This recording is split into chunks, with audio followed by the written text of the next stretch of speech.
Okay, so like the Slav. Slav defense. We said this until bishop h4.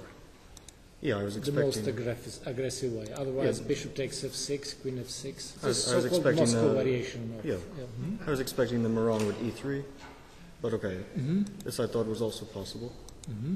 Yeah, bishop h4 is a very sharp line. Very sharp line indeed. So here there's many options. There's bishop e2, there's h4. Knight e5 is also possible. Actually, it transposed to a line which could have gone h4, g4, knight e5, bishop e7, the same position. I played this position against Aronian. That's what I told. That he played exactly. That was his game. I remembered your game with Aronian. There was some exchange sacrifice from you at d5 and something like that. Well, I wasn't very familiar with this line when I played it. Actually, the game went rook d1, and I played probably not a good move, queen g7. I mean, now queen f6 is the main theory. Improvement over queen g7, better than queen g7. Also a very complicated position. There's some lines e5, e5, yes. queen d4, and all this stuff. Bishop e7. Aronian played another game actually. I think he played against Kramnik the first game of queen f6. Kramnik played queen f6. Yeah, that was the first game. So Actually, bishop e2 is kind of a novelty, or it was also played because it allows bishop b4, of course. you mean queen f4? Queen f4, yes. Yeah, it was a novelty, but actually I had looked at it a couple of years ago. Actually, it's very logical. Just you stop queen f6 and if black does some normal move like okay, knight d7, I think is just losing on the spot because of rook d1, rook d1 and rook d7. I remember there were some moves like knight a6, rook d1, but somehow it always looks really dangerous for black. If here, I don't know, e5, something like this, and knight e4. and knight e4, of course. Yeah. This Toward always, black squares f6 and d6 I think actually bishop b4 is forced. is forced, yes. Yeah. The rook d1, bishop c3. Actually, there were two options here as far as I remembered. Also, this was possible. I was trying to remember during the game what happens here. I think c5 is supposed to be the move for black. To open the bishop. Yeah, and usually it ends in a perpetual. So queen c2, queen e4, all these things. After queen c7, you mean? Yeah, for instance. But I couldn't remember exactly, but I think it was c5. Well, also king e2. And here we have some options like c5 again, with queen sacrifice, or knight. What do you have? You have a rook, piece, a knight, and one pawn, but And here one pawn. 4 against 2, and one pawn again. Yeah, I couldn't, I mean, 4 queen. I remember analyzing this, and it was supposed to be kind of bad for black, although quite complicated. But to play this over the board is difficult. Queen c7, there's bishop a6, and it looks really It dangerous. looks awkward for the moment. And there was also knight a6, another queen sacrifice. But again, I believe this ended badly for black. Although maybe now he takes on c3, actually. Yeah, actually, okay, queen e5 was one of another move. There's many ways to get this kind of endgame. But I remembered analyzing that queen e5 is probably the most accurate. And here white has a big choice, actually. He can play, like he did, go into the endgame in the most direct way, or to change the pawn structure like this, with the pawn on c3. But I think probably it's better to have the pawn on b2. Yes, because then it's not so easy Some for you ideas to of b3. create. Of course, this move b2, b3 is not possible anymore. But No. in other hand, for you it's not so easy to get the passed pawn here with a3 and c3. Yeah, but I mean, I don't think I really have any chances in the immediate future to make a passed pawn anyway with the pawn on b2 or c3, because for the moment I'm kind of tied up. But I think this counterplay with b3 is pretty important for white. Yes, of course. And To undermine your knight Yeah. on d3. I mean, now my pawn structure is very secure. Mm-hmm. So, and there was also this option to get, Mm-hmm. again, the same kind of structure with pawn on f3, which has some ideas, rook g1. Mm-hmm. But again, I think it's really not worth it to have the pawn on c3. I think what happened was probably correct. Mm-hmm. Again, there's rook h7 or rook g8. Or rook g8, yes. But here, in any case, white can force the rook to go back to the h file. Mm-hmm. So I thought maybe after rook h7, if I play knight d7 f6, I'll have the protection of the d7 knight. So king e3, knight d7. Yeah, here I was also looking at Bishop d6. very natural bishop d6. Very natural also. Mm-hmm. And I was kind of looking at the same stuff with f5. Mm-hmm. But actually, I think white should probably play bishop c7. Just stops castling. Just stop castle. Mm-hmm. And I was kind of uncomfortable during the game because I didn't really see any way to free my pieces. The problem is c5 always runs into b3. And if here, again, I mean, if I try to make some room for my king, I'm always running into checks. And to checks on h5. Yeah. Mm-hmm. So finally, I think I was going to play a6 and try to play c5. But I wasn't really so sure. Although somehow it seemed okay, but it looks pretty risky. The white must do something along the d line. It's bishop Yeah, e2 bishop and e2, try c5. to double rooks. Well, also I could play on the king side with g4, g5. Also on that, in order to create, eventually to create the passed pawn on h line. Yeah. Actually, I prefer white's position here. Yes. Yes, bishop c7. I like bishop c7. You're right. Might be. White might be a bit better now. I have a feeling white, and even if white's not better, at least it's very pleasant for white to play. Yes. Maybe easier for white to play at the Mhm. position. And after this, I thought I had some counterplay. Although I think I played incorrectly here. I castled, Mm-hmm. which allows idea b3 take, Mm-hmm. and not the automatic recapture, but actually bishop takes b5. I was pretty worried during the game. I can't take because of Mm-hmm. this check, and here I'm just losing material.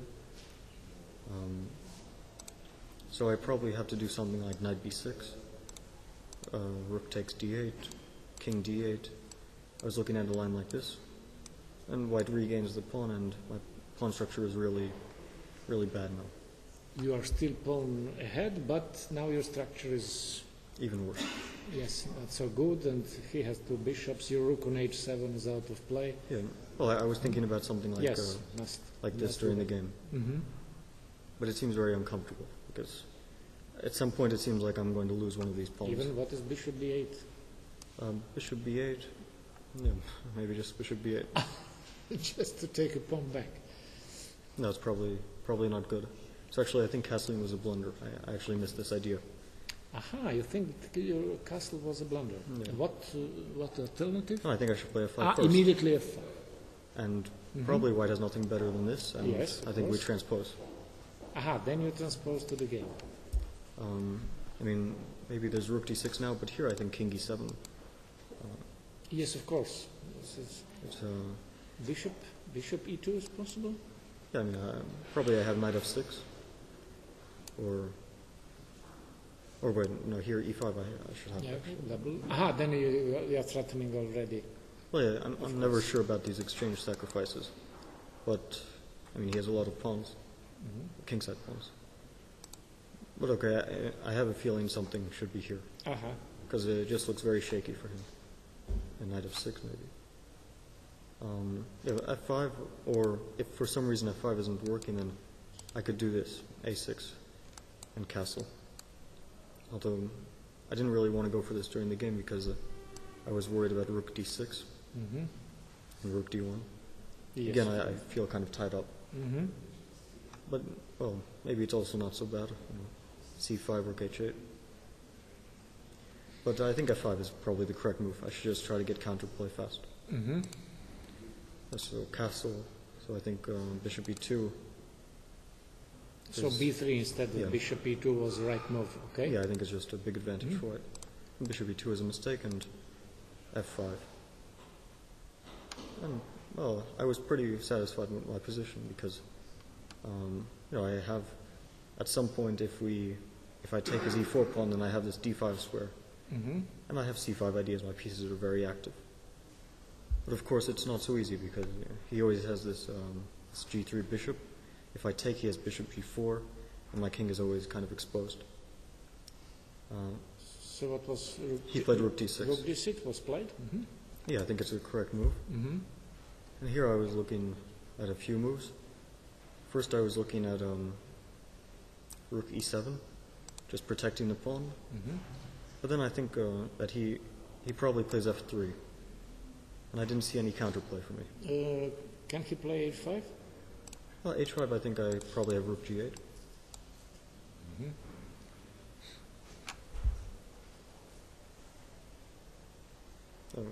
Not so sure also.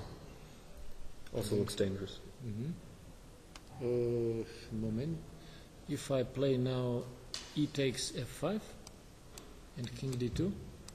I think this is always pretty dangerous for white. Probably you're worse already. Yes. Yes, you are right. I think probably f3 is a simple move. Because here this does nothing for black. Actually, I'm just open lines for his bishop. And the point is if I play a move like rook g8, bishop f4, probably he just takes the pawn on h6 and he runs with his h-pawn. Yes. If he obtains h pawn, I was very passed pawn on the h line, then it's extremely dangerous for you.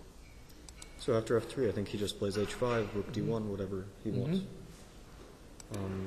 And I was also looking at c5. I was pretty happy with this position because again I have ideas like bishop d5, then I'll check on the e file. But again, I didn't like this f3 move. And if something like here, take, rook e6, I think I'm also losing the h6 pawn, and his bishops are very strong, just keeping his position together. Although it's possible that I have some chance for counterplay, but I didn't really see it.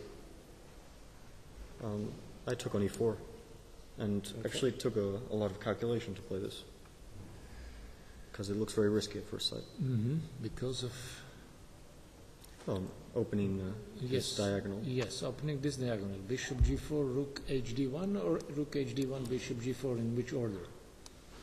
Well, rook hd1 I didn't really look at. Rook from probably d8 because somewhere. rook g8. Rook d, yes, somewhere.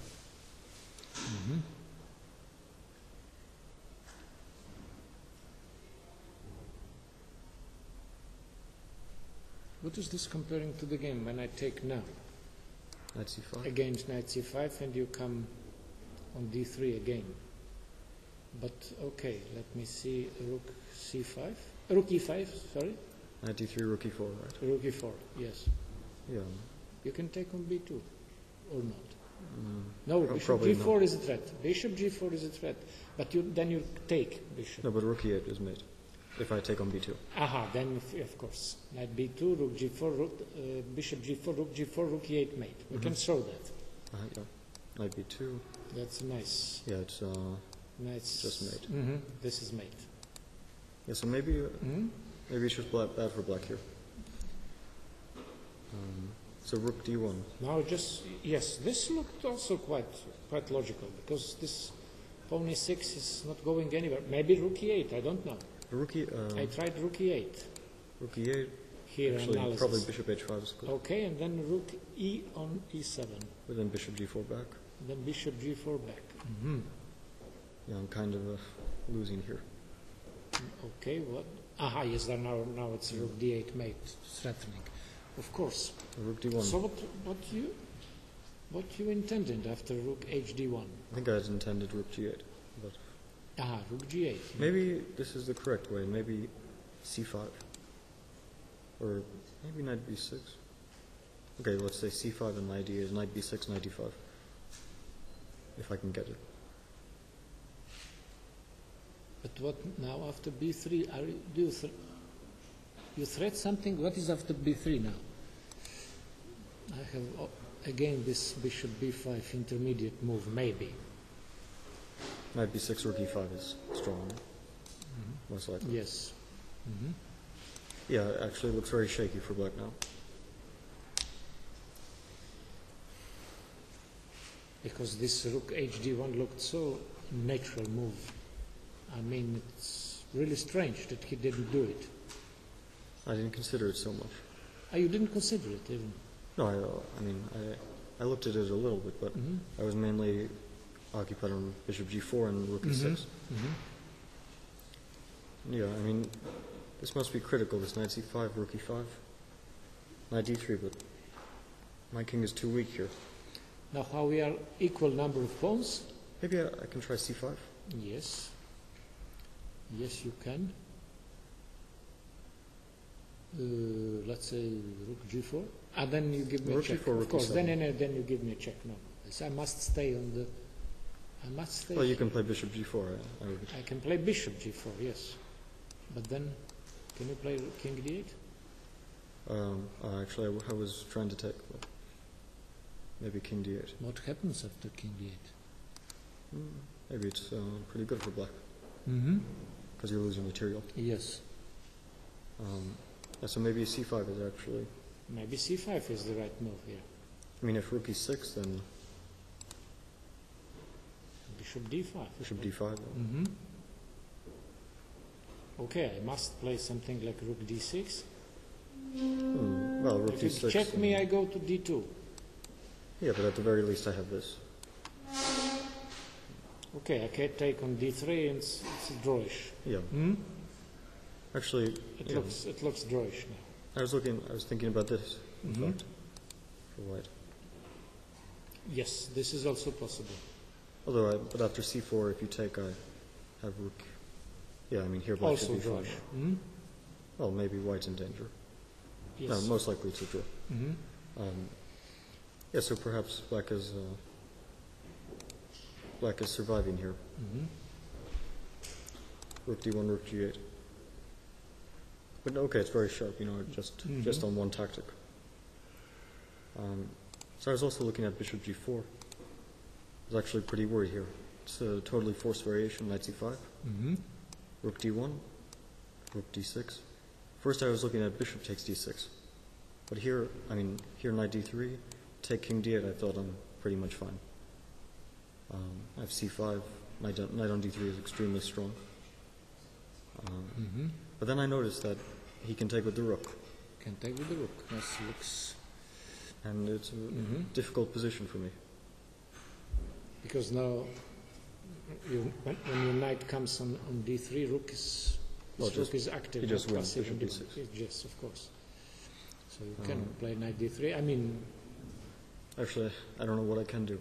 I was looking at rook d7, and you know, he has a move like h5 or probably h5. And the problem is that any endgames without rooks, he'll just take my h6 pawn and run. And I really don't have enough counterplay here. So I was still calculating these variations when he took on e6, and it was kind of a relief, because I had no idea what I was going to do. So how is you evaluate the position after rook takes c6? Are you already better? No, I don't think I'm better. You don't think so? It could be losing if I miss just one move. But No, I mean objectively, not if you make a mistake, but objectively. No, I mean if if I have missed something in my calculations, I could have just been lost, you know. Of course. So knight c5. So the point is that after rook e5, I just play rook d5, and I have this escape square on d8. And I was looking at these positions after here, rook b8. But he has some ideas like h5, bishop g4, or if I try to stop his play, he can play b4 himself. Perhaps. I was looking at king e6, some, you know, bishop g4, king f6, h5 variations. But his checks really don't, you know, they aren't mate or anything.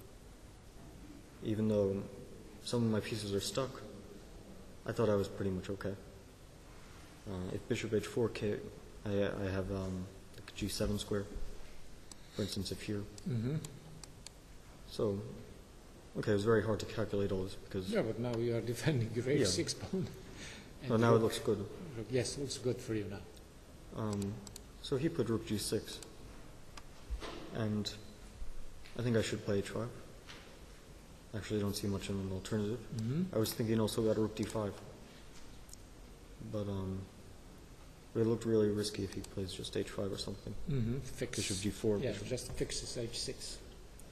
So h5, and I spent a long time calculating bishop d6, and at d3, g4.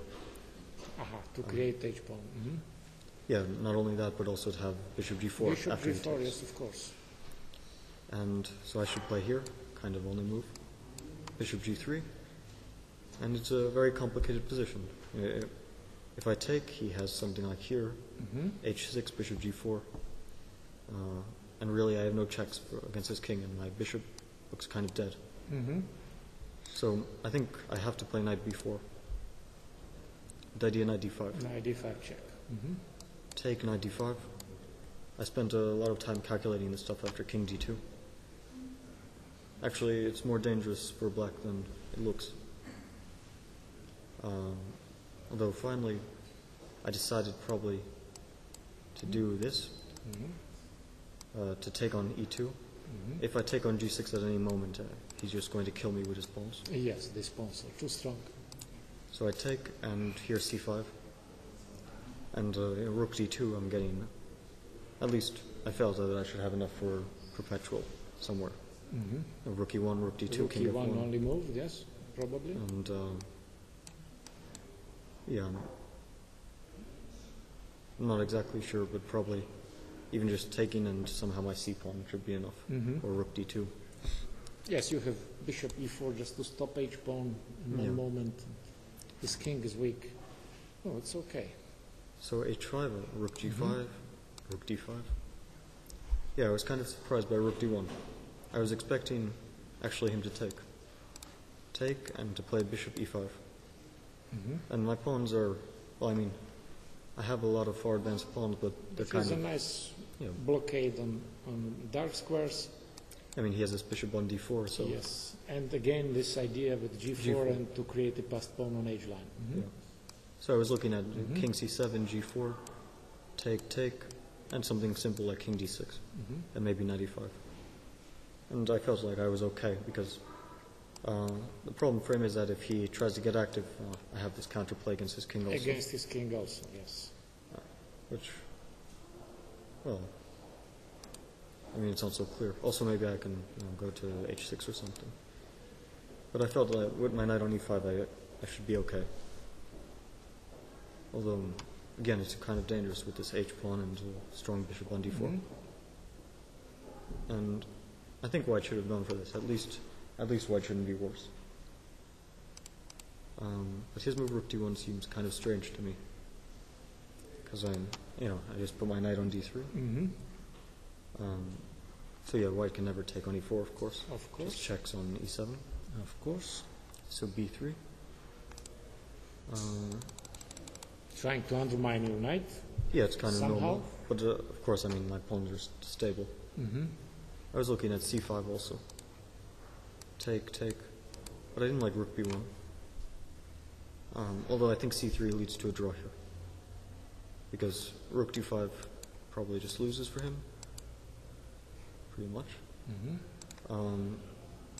So probably he just takes on d5, takes on d3, and somehow it all ends in a draw. But I thought, well, maybe I could try for more. Although I wasn't really sure if I'm better here. So take. Okay, finally your bishop on b7 is not a dead guy. And my king is not so is pretty safe now because I have a lot of escape squares. But yeah, rook d2 was just looks like a very bad move. Yes, but he was doing something against c3. But I think he has to do this. Of course. So This was proposed here. I was looking at king b7. Because he can't take really, I mean, c3 is coming. Yes, of course. No, he cannot take this. And But yeah, he so must activate the rook and then King go C6. down and go down. yeah, and rook b8. Yes. And I was looking at knight c5 here. Hmm. And, well, at least it looks more dangerous for white than for black. Because if I just get my pawns running, I'll lose Yes, it. of course. Well, I don't know. I mean, he Bishop can probably E5, blockade it. Bishop somehow. A5. Keep the blockade. But, yeah, I mean, in any case, he should do this. It's Yes, really you no should do choice. it. He should do it. Yes. He should have done this. Yes. Okay. So rook d2. Rook D2. I think it's very simple for me. I just played king b7. Yeah, just improving your king now. Yeah, I'm just going to go up king b6, king c5, Yes. and eventually c3. Hmm. So rook g8, king b6. Actually, I didn't see any defense for him here. Although we were both No, kind it's nothing. It's nothing to do now. yeah. Although maybe he can defend some way. I mean, he still has kind of stable pieces. But I mean, the c pawn is just too strong. And rook c2. Well, actually, I thought it was a blunder at the time. No, C3 was already a threat. Yeah, and knight And e1. knight E1, of course. But I Then couldn't. he's losing bishop E2. Yeah, I couldn't do it the move before because of check here. Hmm. Yes, of course. Well, yeah, this doesn't look so good. Yeah, so rook c2. I don't know, maybe after knight e1, if he checks, I just play king c5 and I have too many threats, c3, knight g2. Yes, of course. No, I didn't see any defense. no, this is nothing. So he knight has to C1. go for this. And this is now forced. Yeah, it's totally forced. A lot of forced moves. And finally I'm 2 pawns up, but my king is still kind of weak. And, well, I mean, if my bishop was on a better square like d5, then it would just be hopeless. But on Yeah. a6, it's not so easy. Then you would have A6 square for your king. Yeah. So A4. I think it's the only move. Mm-hmm. All these checks give nothing. Mm-hmm. I always, in case of any check, I have the c5 square, and there's no more checks. But I think I played a good move, rook b2. That looks like the safest move here. Yeah. I mean, I'm stopping rook b1, and I'm preparing bishop b7, c5. Mm-hmm. And I'm also sacrificing a pawn, but I think it actually doesn't matter. I just have to worry Yes, this about... pawn is a double pawn, so... So, I mean, I was looking at rook g7 Mm-hmm. instead of rook b8. Yeah, here to play the same position, but he has a better rook. With both rooks, yes. Yeah. Although it also looks better in rook b1. Mm-hmm. Maybe it's just no defense in this endgame. So rook b8, here take c5, king h2, rook b1. And yeah, the threat is just rook h1, rook f3. Yeah. Um, So he played F4. f4. But here, I didn't play accurately. I think first I should give a check, king g3, and then rook d5. Mm-hmm. And the point is now after rook d8, I just take on h4. So he can't do this. Yes, of course, you have intermediate check. Mm-hmm. Actually, I don't even need it. I can just take back on d5. Yes, of course, even. Here, I don't know. I mean, I was thinking rook c3, but somehow it just looks like something must win. No, very bad. Oh, well, And no, all actually, endgames no, are here- lost, even without rooks are lost because your pawns are too far away. no, unfortunately, I One for blundered here. Rook b3 just wins. But actually, somehow it looks losing. Maybe c4 is winning. Okay, this is Yeah. not important anymore. Also, so yes, Rook d5, rook d8. d5, rook d8, So rook d1. rook d1, rook takes, Take. takes. Ah, Rook c3, c4, and now king is coming. The king is rest coming, yeah. And The rest is just I mean, I also have this passed h pawn, which is a problem for him. yes, I think it's just losing. just an agony. The rest. So bishop f6, king c5. Yeah, just go up and any trade of rooks is winning. Yes, any trade of rook is winning. Yes, He was on. he will lose a4. Yeah, he loses a. Okay, thank you. Thanks.